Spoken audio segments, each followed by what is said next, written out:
it's vividly tragic. It's teeth gritting. It's emotional. I remember crying when I read The White House, but there's always this happy ending. You know, there's this resilience that's in the story. That's black people. Story. That's us. Yeah. That's us. But I'm sorry. You're right. No, go. Hey, that's us. No. Because guess what? From the beginning of time, we've been in this place. They done found all kind of ways to take our land from us. We talking about what they call allodial titles from our ancestors that own America. All right. So we got Pernell McNear here, my motherfucking cousin, aka brother. We done been through every fucking thing together. Everything. Every goddamn But now thing. we here. We here. We finally Okay? made it, Tasha. We made it. We made it. So I'm excited to have you here because you not only are you an author, but you are a screenwriter. Yes. Okay. And you've been developing screenplays for quite some time. We're actually working on, one of your screenplays. But this particular book here that you wrote titled The White House comes from one of my favorite screenplays that I'm going to be excited to shoot here in the near future. Hopefully within the next couple years. Yeah. Because it is a big budget film. I'm looking forward to it. So we got to get the funds together for it. But when I say it's going to be done, it's going to be done. And you wrote this screenplay back in like 2012. Probably 2011. 2011? Yeah. Okay. Yeah. Mm-hmm. And so this is a true story based on the lives of a few family members of ours. Yes. Okay. Yep. And so, of course, we are from Florida. Mm-hmm. And some things still go on in Florida to this day that even Ron DeSantis is trying to erase. Wow. And that's the reason why I wrote the book. Right. Titled all this book erasures and book burnings, so to speak. I wanted to come in and write something that, just to keep the history alive. Yeah. I'm excited to read it because this is my personal copy. Mm-hmm. So I haven't read it, so I'm going to be reading it with the winos. It's titled The White House, and it's based on a reform school that was based outside of our hometown, Panama City, Florida, which is in a town called Mariana. Yes. This reform school is where your brother, who is my cousin, your oldest brother, was sent. Mm-hmm. Okay? Tell us about that. Like, what gave you the inspiration to even want to write about your brother, our uncle? Well, the whole story was based on the experiences not only that they had in the reform school, but just countless others. We're talking, this thing went back from the early 1900s. It's a reform school that was set up in Florida. It first initially started as the Florida School Forum for Boys.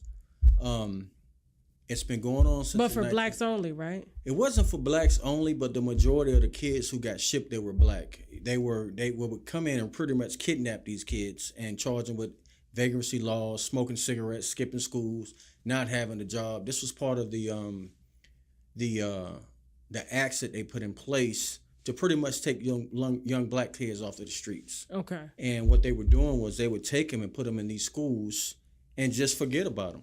Do what they wanted to do with them, and just take total control of them. Now, when you say do what you want to do with them, I mean, like, what was because it says here in your book, in a reform school where the correctional officers need correcting, like what type of reforming were they supposed to get there? Well, just like any type of correctional institution, you're supposed to go there to pay your dues to society and just come out a better person. But for these kids, the unfortunate thing was some of them never made it back home. They went there to be reformed, but they never made it back, So we're talking, as of 2016, you're talking about 100 undiscovered graves, unmarked graves that they found from just from kids. Around where the school was. Yes, on the school grounds, as young as 11 years old. Now, is it true this school was just recently closed due to all the graves they exhumed? They were these exhumed. Bodies? The University of South Florida went in and did a excavation of the land, and they said it's 100 people, at least 100 people that they found. But I mean, that's just on one part. You're talking maybe 20 acres of just pretty much raw land. So it's no telling what's out there. But we just talking about an immediate location of the school is where they found majority of these bodies. Wow. I do know, like, we talked about this before, when I ride through like if I'm coming from Atlanta and I'm driving to Panama City, right? Because I mean, it's kind of hard to get a flight into Panama City. Yeah. Sometimes. So we drove a lot, especially coming from Atlanta, because you and I lived in Atlanta together. I lived with you when I moved to Atlanta. Yep. Sure did. Sure did. Yeah. You put me the fuck. Start with me. And you put me the fuck out. Listen. Yeah. Don't tell everybody. I don't tell everybody. Listen. But I remember driving home. You take 431. 431 hits 231, and when you hit 231, you come in to where you can exit and hit Tallahassee, or you can exit to hit Marietta, but that's going into Panama City. Yeah. And people think, like, when we say that we're from Panama City, we think we're from, like, Panama, like the middle, some type of exotic look. Central America or whatever. But it's like, no, Panama City, the real Panama City, Florida. What they call it? The Bangin' Bay. The Redneck Riviera. Redneck Riviera. Trailer parks and everything. Everybody's like, oh, there's nice beaches and shit. Like, we grew up on the marina. Like, our beaches weren't as beautiful as the white sands on Panama City and Sandestin. Yeah, we're talking about a time where blacks couldn't even go across the bridge. We had to come at Cargray Park before you even got across the halfway bridge. Yeah, blacks were forbidden for going on the beach. Are you serious? I'm dead serious. I did not know that. Yeah, Cargray Park, right next to Gulf Coast Community College. Yeah, that's where the blacks you couldn't go across the bridge, or your ass would end up dead. And that's the truth. So was it like considered a sundown town or some shit? You damn right. You go across that bridge at sundown, you might not make it back. And you know what? When you go to Panama City, it is predominantly white across the bridge, but people don't understand there's Panama City Beach, and then there's Panama City, Florida. And when I tell people, they either think, like I said, I'm from Central America and I speak Spanish or something, or they're like, oh my God, you're from where the beaches are. And I'm like, nah, not quite. We have water, but it ain't the water you want to get into. No, because of the paper mill, shit stank. Yeah, you know what I'm saying? It's chemically induced water, so we never got in the water. Speaking of drowning and water, a lot of those kids, they were drowned. They would take the kids, and a lot of their remains, I mean, when they did what they wanted to do to them, whether they raped, sodomized them, whatever they did to them, they would take them and throw them in the river with the alligators. Oh my God! Yes, it was a couple of the reason why they were able to find that was you would find the clothing of these people outside of the water, so you would find shoes or maybe a shirt, maybe a pair of pants, and that's how they were able to find out that they were doing something with these kids by the water. And for years, these parents wouldn't have any answers on their children until the University of South Florida was able to go out there, survey that land. And when they surveyed and started digging is when all these bodies showed up. And I remember it being on the news, and I called you because I was like, "Little man, do you see this shit?" Like, after reading your screenplay, because your screenplay was so vividly tragic, but it had a happy ending, which I love, because it just walks you through the shoes of a young black boy who's raised, based on his current living standards, however your parents are raised, it's pretty much the life that you're going to live. And then you end up getting in trouble for something so minor, like, offenses. Your brother or my cousin did, and I like to call y'all my brothers. I don't like to say cousins, you know what I'm saying, even though we are cousins, but because we grew up in the same house. And then, like your brother James, he was sent off to this school that you wrote about. And when he came back, he has never been the same. He was totally different. He went there as pretty much an innocent kid. His biggest things was maybe, he'll go in and, maybe go in there to a junior food store and steal some crackers, or steal something, some petty survival crimes. Shit. Yeah. Just acting out. And they sent him to the reform school when he was about 12 or 13 years old. And from the time he came back, he had totally transformed into something that we couldn't even fathom who he was anymore, because he went there as one kid but came back something totally different. And his whole life has been filled with turmoil from his experiences in there. Kind of the same way that those experiences that our Uncle Edward had, who told me about his experiences. So what Uncle Eyes, Bim Bim. I got Bim you. Bim. I got the one on saying Bim Bim. Get out of here. For real? Bim Bim. Uncle Edward. He be like Bim Bim, nigga. You know what I'm saying? Yeah. So I keep that phrase alive. Because when he walk in, and we called him eyes because his eyes was so big, even without glasses. But when he wore the bifocals, his eyes was bigger. So that's all you saw with eyes on him. So, and then his name was Edward. So it was kind of like, you know, it was like, really, like, who what are the odds of you being named Edward and we call you Eyes? Yeah. You know, at the same time, I'll never forget the first time I got a whiff of who Uncle Eyes really was. Rest his soul, because, you know, his story is in here as well in this book titled The White House. Okay. And he went to this reform school, and he did tell you about it before he died. Yes. A few years ago. And then your brother has told you, who is still living, bits and pieces of what happened with him. And then of course you did your research, but I'll never forget, I was about 5 years old, and we was behind Mama Cosette's house, because that's where I was staying at the time. Yes. And Mama Cosette used to have remember that oak tree? The oak tree. And with the fire pit. Yes, and under the oak tree was oyster shells built up, right? Because we ate some. Ooh, them oysters was good. I can taste them on my tongue right now. Buddy. You don't get no oysters like that no more. Bang and Bay, best Man, seafood listen. in the world. And so she used the oyster shells, because we would eat oysters back there, bags of them, coolers of them. That was back when oysters was like $5-10 a bag. Nobody wanted oysters. Nobody wanted them. You know what I'm saying? Now that everybody want oysters, and they like $30 an oyster. It's like, what the fuck? But I remember eating oysters, and my uncle, he was so crazy, rest his soul. He had put so much hot sauce on an oyster and slurped it up with his eyes.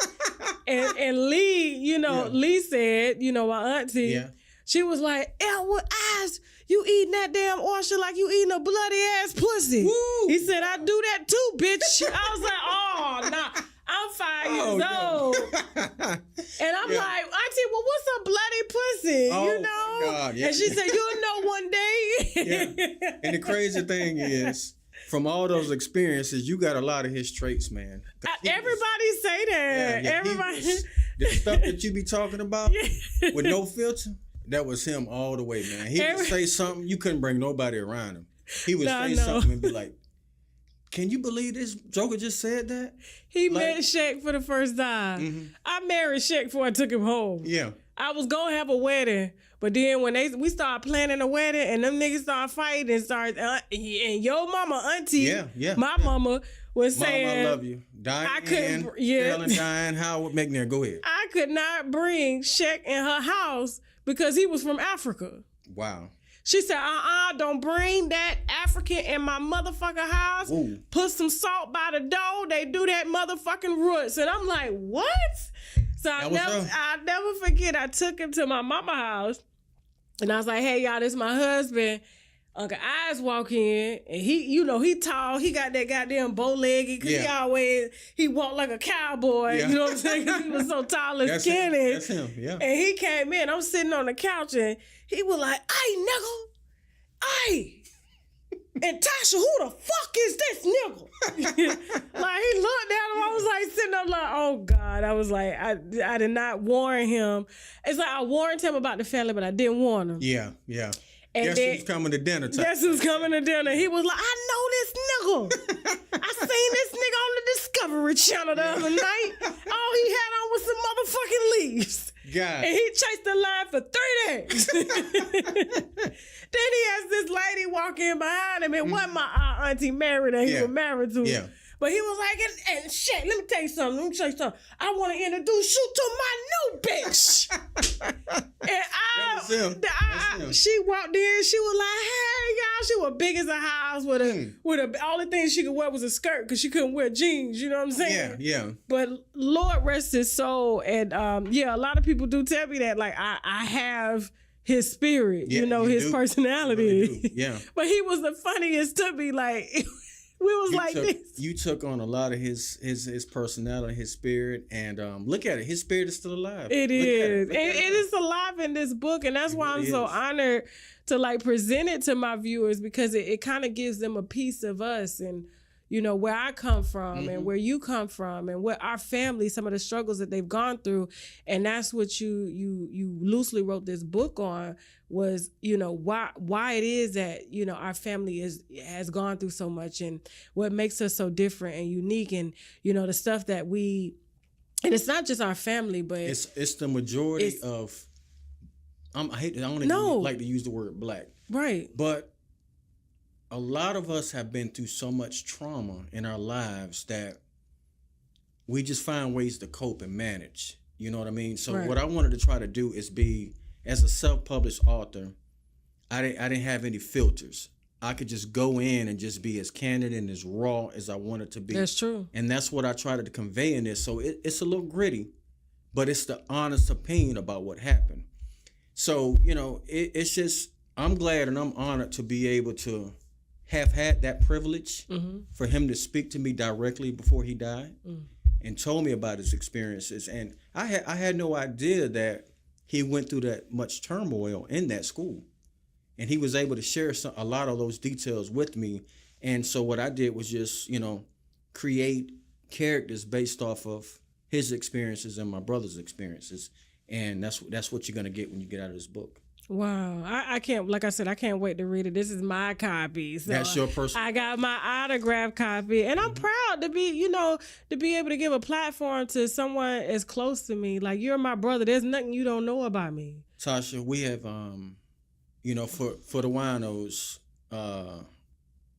y'all have something real special with my cousin. And I'm being honest, because guess what? They don't know your real background and your real story about how you overcame obstacles and how you were able to persevere through everything that you experienced in your life and still be here right now to present this, for me to even be on this platform, and for countless others. Look how many other people you have given an outlet to be able to present their ideas and their works to the world. And so, you hats off to you. Thank you. And in this book, these characters are given certain obstacles to try to overcome to get to that next level. And that's the same thing with life. Everybody is presented with challenges.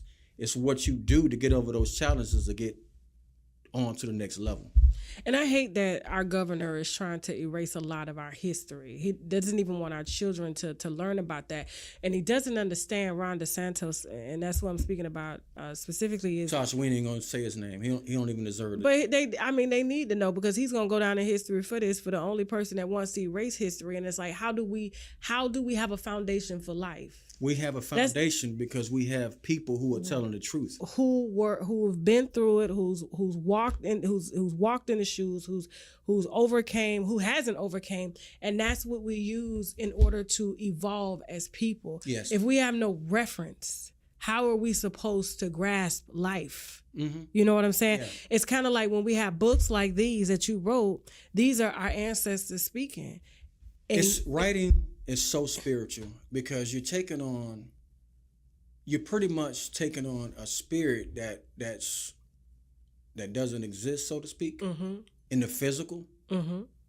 But in the spiritual realm, you're able to take on these characters, and a lot of people don't understand writers and what we go through, but you do have characters and you have people that speak to you. So fortunately enough for me, even with my uncle and James being able to speak to me directly, you also have other people that speak to you and have their experiences. And that's what I try to convey in my books and in my movies, is just try to be as open, as honest as I can without any filters. No, we don't do filters on this platform. No, great. That's why we had to create a separate platform, because we were having issues with being so unfiltered.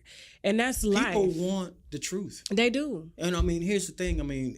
You looking at reality TV. Nobody wants this watered down version of the truth. Tell the truth. Because if we don't tell the truth, who will? We got to tell our stories for our kids and their kids to know the freaking truth. It's kind of like when they went into Kemet in Africa with Alexander the Great and the Greeks. They came in, the first thing they did was burn the books. They don't deserve a history. So that's what they're trying to do to us, just to take our whole history away from us and make it seem like that our history is just, we don't have any. And they can develop us the way they want to develop our minds. Yeah. So, but the one thing about it also, Tasha, too, is we can't sit around and wait for them to tell us the truth. We got to come in as pioneers and come in and tell the truth, because that's not their job. They're not gonna come in and say, hey, they need to know this and they need to know that. it's our obligation, our moral obligation to tell the truth. And that's what I'm trying to convey. I mean, like I said, this book is filled, if it's anything like the screenplay, because the screenplay was so vividly tragic, but yet it had such a monumental ending to walk through the shoes of a boy who was somewhat innocent and just was living life the best way he could. And then he gets snatched up and gets sent to this school that's in a rural part outside of Panama City, which is when I drive past that, when I take 431 into 231 and I'm coming from Dothan into Panama City, you can exit off Tallahassee or you can go to Mariana. The spirit that it's kind of like this overwhelming depression that comes over you. And so when people say, oh my God, you're so lucky you're from Panama City, they don't understand. There's Panama City, then there's Panama City Beach. But when you're in Panama City, you feel the voices and the heavy spirits of the ancestors and those who died on that land. That land is still undeveloped. It's sacred, yeah. Where they went to exhume the bodies of the boys who attended this reform school that you wrote about, because this is them speaking through you as well. Like I could hear the heaviness of what's going on, and you wonder, why is land that close to a beach and underdeveloped? Why is it not developed? What's going on there? It's something going on there, and I feel like nothing will ever prosper in our hometown until a lot of this history is put on the shelf so that people know how to move forward in this town. Because Panama City, like you said, was an original, the beach was a sundown town. They're still live in sundown towns to this day. It really is. And people don't understand that, especially in the Deep South. Yeah. And it's unfortunate because, you have so many families in the Deep South who pretty much wanted to get rid of their kids, and those kids their parents were pretty much getting rid of them, thinking that they'll come back 2 or 3 years later and they'll be better. They never made it back home. Yeah, they never showed back up, and the families, the mothers and the fathers, looking around like, what the hell happened to my kid? And there's no explanation for it. They can't explain what happened to the kids. So that's it's a sad reality about what happened to these people. And I just wanted to do my best at bringing it to the forefront. And it is a biography of our family history. Yeah. Because this happened to family members of ours. But it was a lot of families, Tosh. You got to remember, this school was opened in the 1900s. Yeah. It just closed in like 2012, 2013. So you're talking about over 100 years of families who have been sent to that school. So this is a rich history that they're just trying to sweep up under the rug, Yeah. But I think it was, like I said, it was a personal mission for me to just come in and tell the truth, present something real to somebody who can come along 5 or 10 years from now, some kid who's going through a lot of stuff in their life, to say, you know what, I'm not alone. And they might be experienced, they might have had some type of physical or emotional trauma that they dealt with, but then they can relate to some of these characters in the book to say, you know what, hey, he survived or he didn't survive. So right. Now your brother, who is due to get out of jail next week, Jimmy Jam, you'll be home, baby. Yes. We love you, man. Yeah. Now, what do you think he's gonna say? Have you told him that you wrote a book based off of experiences that he shared with you? And he's still going through it. Like he started doing drugs. I remember the first time he did drugs. He was 22. He dropped me off in Glenwood. He was driving Uncle Kirk's car. He had a 73 Caprice. He let James hold it for the first time. I said, hey, can you take me over here to Glenwood? He takes me. He said, I'll be back to pick you up in 30 minutes. So I'm over this girl's house. I can't name her name, but she stayed over by Gut Pop. Okay. Right. Her mom or dad didn't like me. But I'm just sitting there because we live in like 2 or 3 miles away and I can't leave. I stayed there until about 10:30 that night. Oh, wow. I'm just sitting there on the porch by myself, and it's real dark out there. Because she went in the house, her mom and dad was like, it's time to go to school in the morning. He came around the corner, the music blasting. I'm talking blasted like I never heard before. And his whole physical appearance had changed from being who I thought that he was to something totally different. And that was the new James. That was the new James to say, you know what? I found a way to cope with my trauma. And those vices, he's been using those same vices since then. And this was back in 1988. And he's been still dealing with that from the effects that he experienced inside of this reform school. Wow. Well, listen, I don't want to hold the readers too much. I mean, the viewers too much, because I know they're going to be excited to read this. We're going to link not only your personal Instagram so that they can ask you questions in case they have trouble ordering, but we are going to link below this video the Amazon link. This is available on Kindle, as well as, I think they can order a paperback. You can do paperback, hardcover, or Kindle. Okay. And we're working on the Audible. Okay. I think you should do it. You got a nice voice. I don't know. Yes, absolutely. It needs to be told from you. It has I'll to think be. about that. And it's nice. It's kind of like when I used to buy Wayne Dyer books. Mm-hmm. It was nice to hear his voice because it was like him speaking the words that he wrote in his voice coming from him, because no one could relay that message better than him. So I think you should do the audio book as well. But I'm excited to read it. I'm excited to have the viewers read it. We did kind of do like a little teaser last night when we was on live. That was fun. It was fun. That was fun. And so, but I did want to have. And I was drinking too much. I apologize. Man, you ain't gotta apologize. They like that shit. Listen, that's why they like me. What the fuck? Yeah. You see? Hey. I always say this. I say, if this motherfucker do an interview on me, man, y'all better stop. I'm going to pay him not to. I'm going to be like, look, man, I don't need no shit right now, okay? Please Tasha. Don't get up and tell these folks. Because you know the story we told last night. They was so shocked about you putting me out because I told the nigga I was messing with that you were pimping me out. Yeah. You really, that was a new Tasha. You had arrived from the old Tasha that we used to, send you to go and when we sitting at the table playing tunk, send you to the store to get some another deck of cards and some beer and cigarettes. You couldn't even buy them. And I bought the motherfuckers. I came back with them. Yeah. I used to tell the white, if you know who this shit is for, you ever seen me smoke? Mm-hmm. Give me this goddamn bill for my auntie get mad. And guess what? They knew it. They knew. Yeah, they know what it was. Yeah.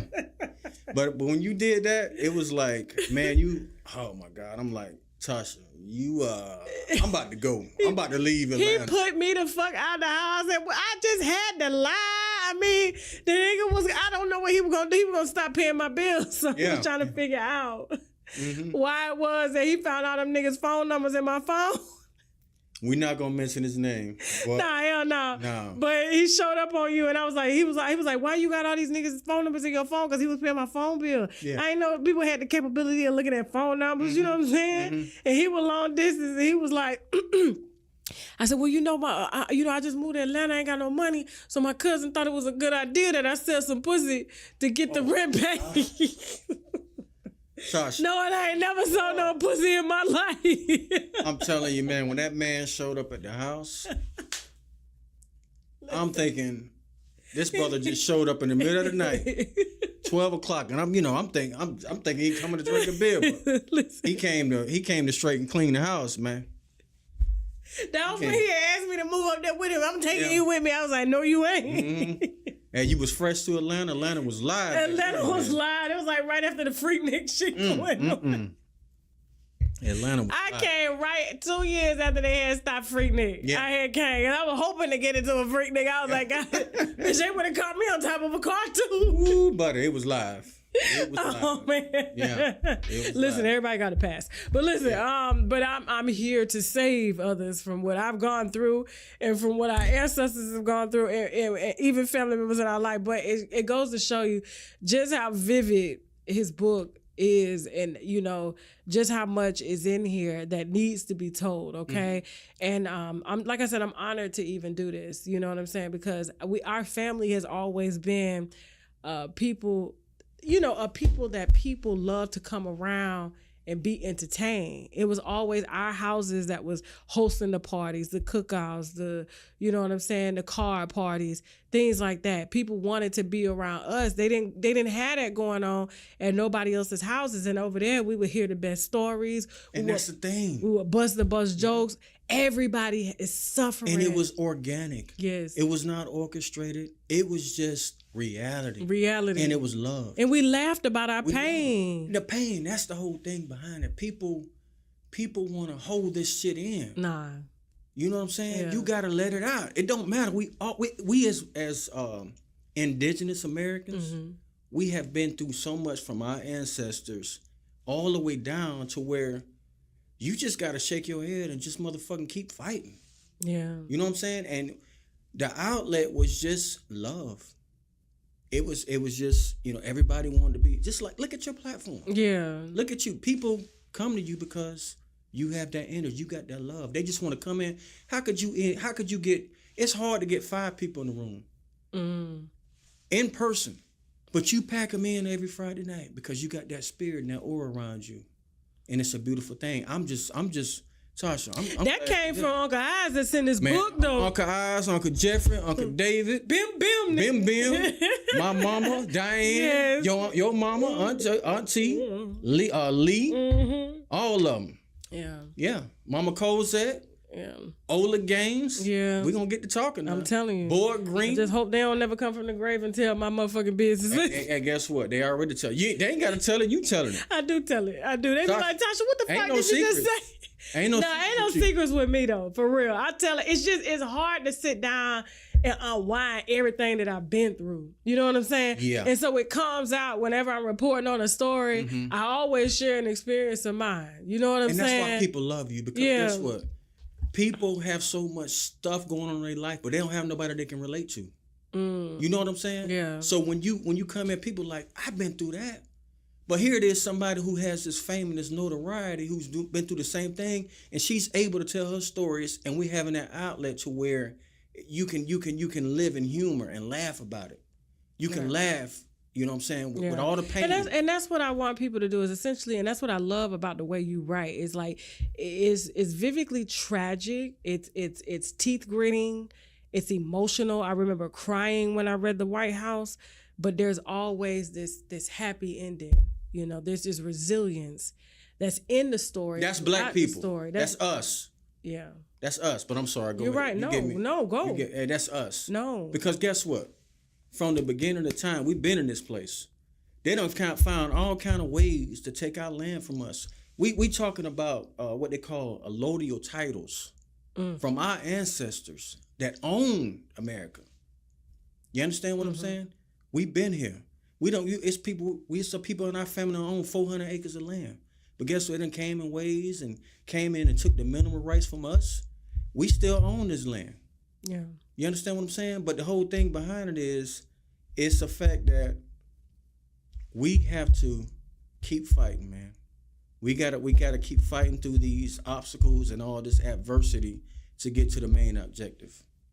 And that's the whole thing behind it. You know what I mean? Yeah. I got kind of off topic, but no, you didn't. It was right on time. And so, like I said, I'm excited for them to be able to experience some experiences that our family has gone through, and they not only ours, Tosh. Remember, we talking about 100 years. Well, I mean, of dark history. But a lot of those boys that were at that school, you know how small Panama City is. We knew their family. Yeah, that's true. You know, we that's were true. all family. You know, and so your son got sent. I'm gonna send my son. Hopefully he come back, but they don't return. And if they do return, they're not returning with a soul. That's right. It's like their soul has been taken. Yeah. And so, like I said, and they're gonna get all of this, and I'm gonna link so they can go ahead and just purchase the book. They can download now.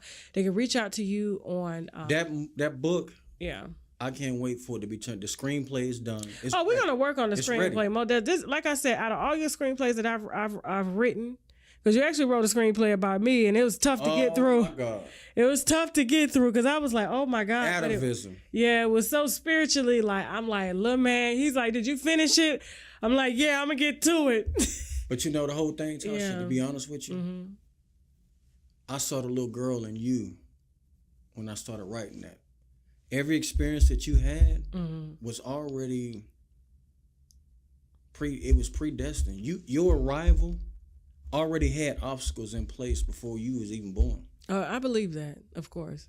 And I'm telling you that from the time that Mother used to sit you, we talk about this all the time, in that hallway and just say Bible verses for you, she was protecting you and covering you. She was putting the covenant over you. And when I wrote that movie, Atavism, it was all about you and your experiences from the time you weren't even born until everything that you've been through now. You understand what I'm saying? Yeah. It's powerful. It just goes to show just like how much we need to protect writers. You know what? The whole thing behind it is, and I say this all the time, there are always going to be gatekeepers, and the gatekeepers are put in place so you can't tell the truth. They want to tell you, edit this, take this out. This is not commercial. Fuck that. You got to protect the best interests of the people who are telling the truth. You understand what I would love to make money off of this, but my liberation comes from telling the damn truth because somebody got to do it. I'm not bought. I don't give a shit about none of that. I'm going to tell the truth to the day I die. That's my moral obligation. Tell them, I'm not for sale, bitch. Yeah. We not for sale. Hey, we from the bank. But if we happen to make just a little money off of it, we'll take it, guys. Hey, we'll take it. We'll take it. But like I said, I'm excited to present this. I don't want to keep them waiting. I can't wait to see what their feedback is going to be. Tasha, okay. You know what? I'm gonna give you winos a little insight. What's up? Man, I have no formal training in this. This came all from the heart. Those are the best books, though. Hey, I'm talking about I'm self-published. I did all of this by myself, and I ain't bragging. I'm just saying. So if you see some what do they call it? Some flaws. Forget about it. I want to see this though. I do. I want to see how this does on the platform. We've done books before. We've done book rollouts and things before, and they've been very, very successful. So I'm interested to see how this one is going to do and how the winos are going to take to it. And maybe based on you, just to protect writers and protect history, protect our ancestors, because they're trying to take that from the schools and stuff. Maybe I will start like a wino book club or something, you have to, and bring in writers such as yourself. Yeah, because it's more history. Writers that's more qualified than I am, so to speak. You understand what I'm saying? And they have done more research and more formative than I am. So I would love to see that too. Yeah, because we got to make it happen. We got you, Tasha. That's your. Yeah. That's one of your obligations with having this platform. I know you got a lot on your plate. You know what I'm saying? Fucking with Cardi B and all that other shit. But I'm just saying, add something else to the plate. Cause guess what? You already been protected. You already been protected. You straight. I know that. But no, I think the writers deserve a platform and a real platform, and to have that exposure, because as you look at it, the more we go digital, the more we go AI, it's like it's being taken away. And now they're gonna start having AI write books. They already started. And that is what you don't need, because a book comes from the heart and experiences from one's experience. Yes. AI hasn't experienced anything. Nothing. They take bits and pieces of what they can find on the internet and group it together and put it together as a book. But it's these stories that keep us going.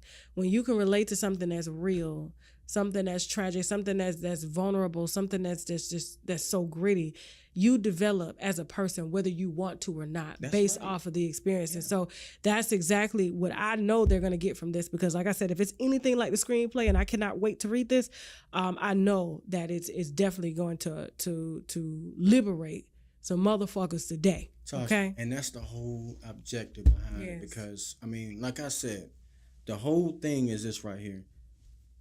We have been through some trauma as indigenous Aboriginal Americans. And we might not know why the fuck we're having these experiences that we're having, or having this just a hard time. You understand what I'm saying? It's because that shit is you living through your ancestors. They still alive through your DNA. Right. They still here. So it's like you're gonna keep having those experiences, man. You just gotta keep pushing. Every family needs someone like you, because our family, like, and a lot of families, not just our family. When I say our family, I'm talking about the Black family. Yeah, that's right. But everybody Black ain't your family, right? But and everybody white ain't your enemy.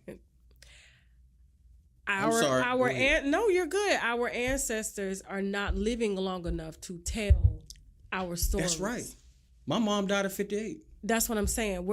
It's like we're not living long enough. So we need people like you in our families that are bold enough to just take the experience, put it on books, so when our great-great-grandchildren come, they have something to go off of. And your great-great-grandchildren are going to read this. Mine are going to read this. You understand what I'm saying? I got 5 kids and 4 grandkids. And if you read the first, the introduction, I give respect and honor to them, because guess what? You're exactly right. Right. They're gonna come in later on, and they're gonna look at like, damn, where did I come from? And what have they overcame? What have we overcame to get to this level? Exactly. If people, we all have to overcome some type of obstacles. It's books. Movies are just like real life. You're presented with some challenges to try to get to your main goal. Right. It's gonna be all kind of obstacles put in your way to stop you from getting to what they call your main objective. You're gonna have all kind of bumps in the road, but the whole thing behind it, you got to keep pushing. It's like Murphy's Law. What can go wrong? Will go wrong. Ain't shit you can do about it. Trust me. Ladies and gentlemen, Pernell McNair, a.k.a. my motherfucking cousin and brother, Lil Man, is what you know him as. We mother can hear. Bim, bim. Bim, bim. We're definitely going to be seeing more of you. They're going to be watching your movies. They're going to be reading your books. The White House is what this book is titled, okay? Loosely based on actual events, based on just the ancestors. I would call these boys ancestors, because if they were still living today, they would be in their 60s, 70s, probably older, 80 years old. So because James is only how old James? James is older than you, so James about 55. Yeah. And so, but he don't look 55. He look every bit of like 35 years old. Yeah. But you're exactly right. Crackheads, man, they don't age. Woo, shit. I love James, and I know he gonna get out. Bitch, you called me a crackhead. I did. Listen, you might have to get him on the show. I know. I'm gonna get him on the show. I'm gonna get a lot of our family members on the show, especially Uncle Kirky. Oh, he got a story to tell. And I know you wrote a screenplay on Uncle Kirky. Grits, right? Yes. So, hey, everybody want to have their shows about out west, what, Snowfall, BMF, all that shit. But Grits is then a whole. Had, what's the dude? 50 Cent with BMF. Oh, Power. Yeah. But the reality is, all that shit started from the South. Right. Where they get it from? They just weren't glamorous. Our drug dealers just weren't glamorous. No, exactly. They made millions of dollars living in trailers. I'm talking about, it might not even have a trailer. Might have been living out the car. Right. But it had some motherfucking money. They would drop off at the house. So the White House, you can purchase it below. The link is below. Follow Pernell. Subscribe to Pernell. I got 3 followers, y'all. He's actually I'm trying to get him to start a podcast to really give some insight on history as a whole, because there's a lot of stuff out here you could speak about from a historical perspective, especially given our people. Tasha, in the relationship to white people. It's a lot of people out here who are doing it. Don't worry. I'm going to get you a goddamn podcast. Don't you motherfucking worry. All right. Don't you worry. Looking forward to it. Don't you fucking worry. I'm on you. This cracker here is on you, nigga. Listen, okay? All right, Pernell McNair, the White House. Please purchase now. Let me know your thoughts. Hit him in the DM. Let him know your thoughts. And because of this particular podcast, you know what? I'm gonna go ahead and start the book club today. If you're a writer and you write about real experiences, okay, please feel free to send me an email, stories@TashaKLive.com. Let me know what the premise of the book is about. Make sure it's based on actual events. These are the ones that really penetrate. These are the ones that we need, not to discount fictional authors, but for the type of platform that I have, we thrive. We keep it real.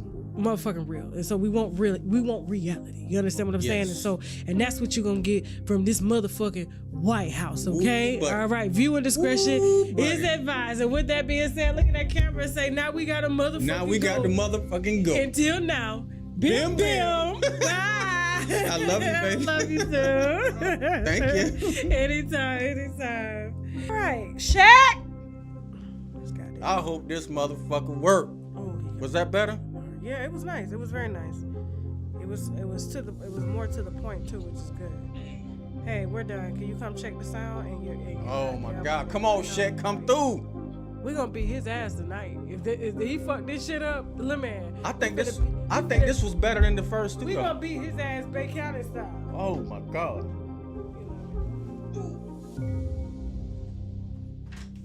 Shaq, talk to me, man.